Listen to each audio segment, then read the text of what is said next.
everybody, Carl here, and I want to continue a little bit with looking at that Zenith, what we was looking at before, but there's a little bit more to it. It's like the one simple project, which originally I wanted to do is, that one tube I thought might have been getting hot, so I wanted to check it out. I thought I'd go through it one more time because I was thinking about giving this to a friend of mine.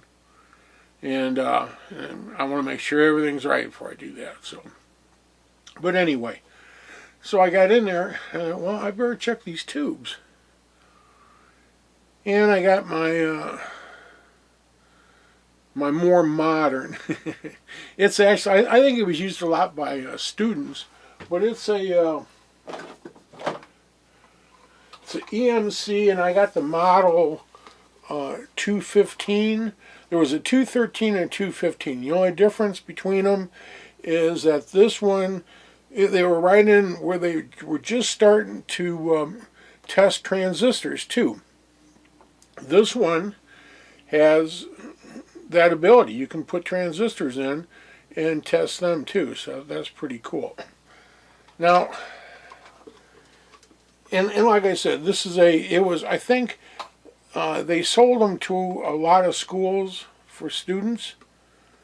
From when when I got this like quite a few years ago, that's what, when I looked it up, that's what they mentioned that, But it's simple, and they usually work really well, And if you want to just have a basic test, you're not running through hundreds and hundreds and hundreds of dollars Hickok machine, which they're nice machines, and they come with a price tag, like as they should, right? And so anyway, there is a deal with this thing. Now I can get really good results, and it works in both the short and then to see the quality of it.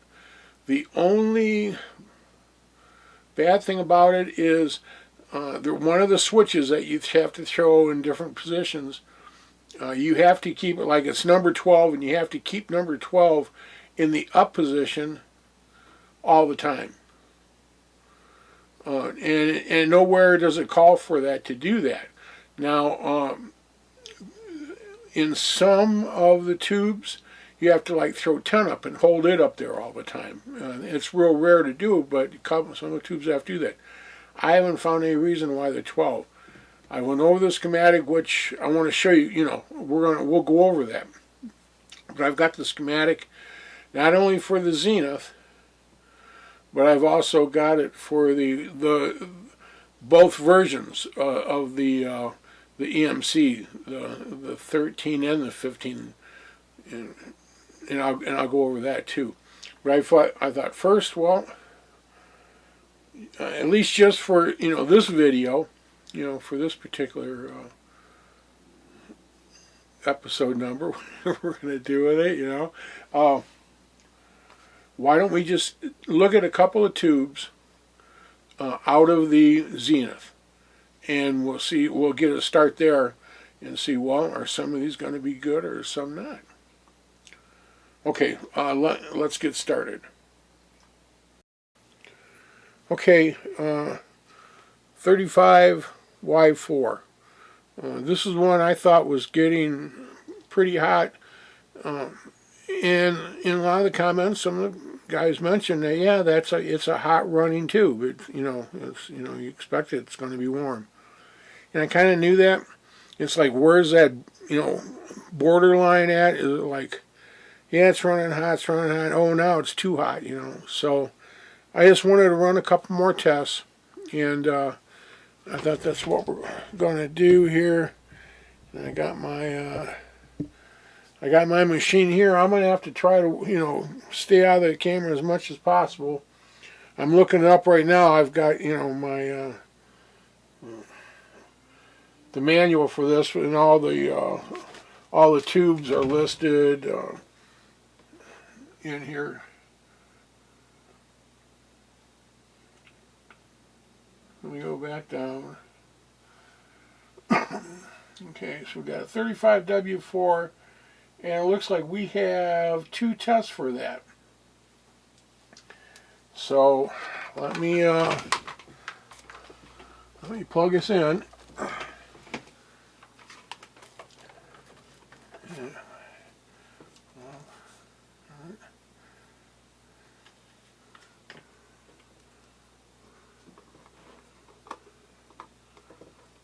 This is the small 7-pin tube.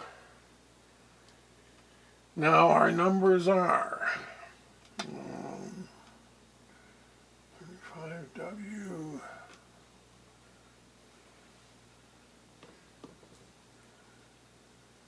Filament voltage for the first test goes on B.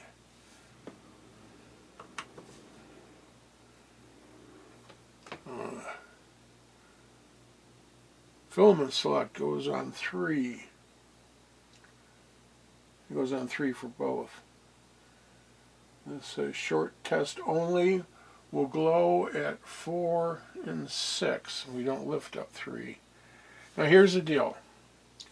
I turn this on right now and my light's going to come on, okay? That's your indicator. I'm not going to get into how to run this thing and that. Just, you know, kind of believe me on this one, okay, guys? All right, now if I put 12 up, it goes out. Now 3 is going to light it automatically because that's that number there. So let me see, that will light it. So we know that. But we do the test by going through the other ones. None there, none there, and you can get a flicker. Now it should light on 4, not 5, and it said it should also light on 6. And it does. 7, 9. Now watch 10. And that's part of the problem too. I'm gonna have to go in and check those wires out. But as long as I'm not using the 12-point socket, it seems, you know, I don't even know what tubes have 12 points on them, but they have them. I mean, it goes to 12. Put it that way. Okay, so we've got that set. That's the first one.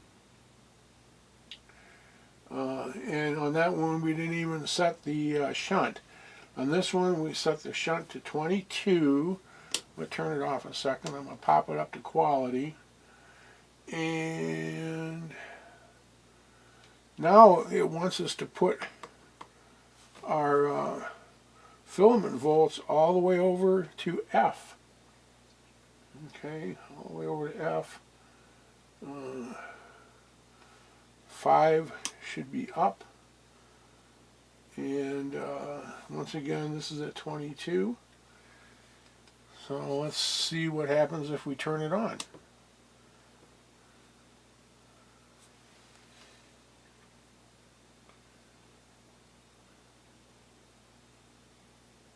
Let's see if she starts going up. There we go. She's starting to go up now. Oh, all the way over. Well, according to this, we got a good tube. So, as a matter of fact, I think I can bring the shunt down a bit. You know, bring it right back into good. And yet it didn't slam the needle though. I mean, so like a short that we didn't find. No, so there's that. So according to this, we should have a good 35W4, which, like I said, that's the one I thought that was the hot guy. Now, when I'm all done running all the tests on all the tubes, if by some chance everything's good that way, then, and I'm still thinking that it's running a little bit too hot, then maybe we'll have to pull the chassis out and we'll start doing some we'll do some voltage tests. Okay, but let me get this out of here and we'll go to the next tube. All right, so our next tube we're testing is a 12BA6, and I've got everything set. Once again, And this one we're going to E on the filament volts. We're going to 4 on the filament select. No, let me back down. No, we're staying at 3. I dropped 1 down, so I was wrong. When we check for our quality, 1, 5, and 6 are going to be pulled up, and we have our shunt set at 22. So let's start off with our short test. And let me run down, and once again 3, we won't pull that up because that's our number here. Okay. Well, 4 is coming on. And sometimes, like I said, 10 always comes on, 11 doesn't, and then 12 is up naturally.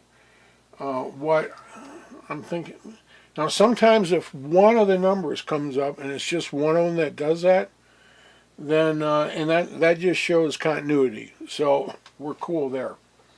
So now let's flip it off. Let's see, I said 1, 5, and 6 goes up, and we're good to go. Let's flip it on, see what happens. And once again, we're going over into the good. Fantastic. Okay, so put all my switches down. I can pull this one. Now that's, I mean, you know, I did 2 of them for us, and the rest I'll just do off camera because that's, you know, I'm just be boring you then. But once we do that, we'll come back in the next video and we'll go through the radio again. If all the tubes are good, then we're going to, you know, play it one more time, observe it, and we'll do that back here. And if it still looks like it's real hot, then we're going to pull the chassis out and double check, because I did this a couple years ago. I went over this radio, and I know I changed some capacitors. I don't know which ones I did back then, but it hasn't had a lot of use. I mean, I haven't run them through, and it's not, I mean, I didn't do it 20 years ago. I probably did that 8 years ago, maybe. I mean, I'm sure everything in that I did is still good. But anyway, so okay, that's it for this video. Like I said, I've got here is the Zenith, and I will put that up. I mean, you don't have to read it off of here. I'll try to put it into the video on the next one when we start going over these. And like I said, I've got one for the model 2013, and that doesn't have any of the transistor stuff, which I could use this just as much as the one for the 2015 because it's the same circuit. There's just, you know, they just do some spin-offs. So other than that, we'll cover those later and get it going a little bit more in depth. Not only looking more, you know, is the Zenith one, is it? Let me try if I put a little light more here. Yeah. You know, I do, I was setting up lights. First of all, my overhead is screwy. Like right now it's off. If I get up to go shake it, it comes on. It's a, but anyway, we will we'll go inside that Zenith and we'll figure out what's going on, and then once we do that and get that done and out of the way, I think we ought to open up the tube tester and let's find out why you have to flip 12 up. You know, is everything just the way it should be according to the schematic? I don't know. I went through it one time before.